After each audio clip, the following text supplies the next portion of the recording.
Hello बच्चों, let's see this question. तो इस क्वेश्चन में अपन को क्या बोला है कि एक इलेक्ट्रॉन और एक प्रोटॉन को अपन सेम एक्सेलरेट करते हैं सेम पोटेंशियल डिफरेंस के बीच में।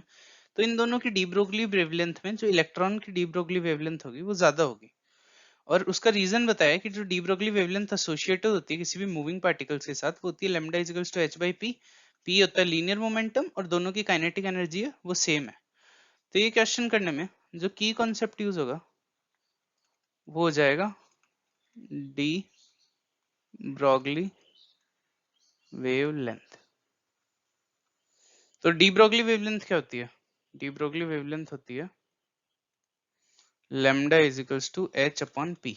अब अपन क्यू चार्ज को मतलब मान लो एक इलेक्ट्रॉन है अपने पास, एक प्रोटॉन है, तो इस पे ई नेगेटिव चार्ज होगा, इस पे ई पॉजिटिव चार्ज होगा होने को। तो इस पे ई नेगेटिव है, इस पे कुछ पॉजिटिव चार्ज है। तो अपन क्यू चार्ज को वी से एक्सेलरेट कर रहे हैं, वी पोटेंशियल से एक्सेलरेट कर रहे हैं अपन क्यू चार्ज को।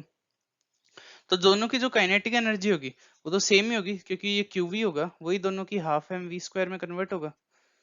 तो ये तो सेम काइनेटिक एनर्जी वाला स्टेटमेंट तो सही है। और अपने पास जो वेलोसिटी आ जाएगी इसकी, वो जो वेलोसिटी होगी अपन लिखेंगे q v is equals to half m v square. और अपने पास अगर अपन एक क्या बोलते हैं, इससे अपने पास वेलोसिटी की वैल्यू आ जाएगी root two q v divided by m. तो एम वी मतलब मोमेंटम की वैल्यू कितनी आ जाएगी, root two m q v. Momentum की वैल्यू आ गई अपने पास। तो डी ब्रोगली वेवलेंथ अपन को होता है ये होती है h upon P.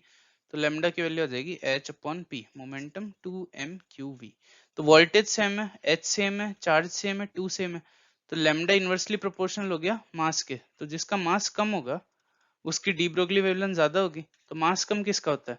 Mass of electron is less then mass of proton, ये अपन को पता है।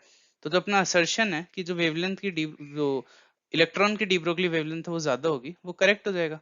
इसका रीजन भी सही दिया है इसने, क्योंकि डी ब्रोगली वेवलेंथ होती है लैम्डा बाई पी, इन दोनों की काइनेटिक एनर्जी सेम है, और पी है लीनियर मोमेंटम। तो रीजन भी सही दिया, तो रीजन भी करेक्ट हो गया। तो इसका करेक्ट आंसर हो जाएगा ए। मतलब रीजन करेक्ट है, असर्शन करेक्ट है, और रीजन असर्शन को एक्सप्लेन भी करता है। तो आंसर हो जाएगा one. The final answer is one. Hope you understand it well. Best of luck.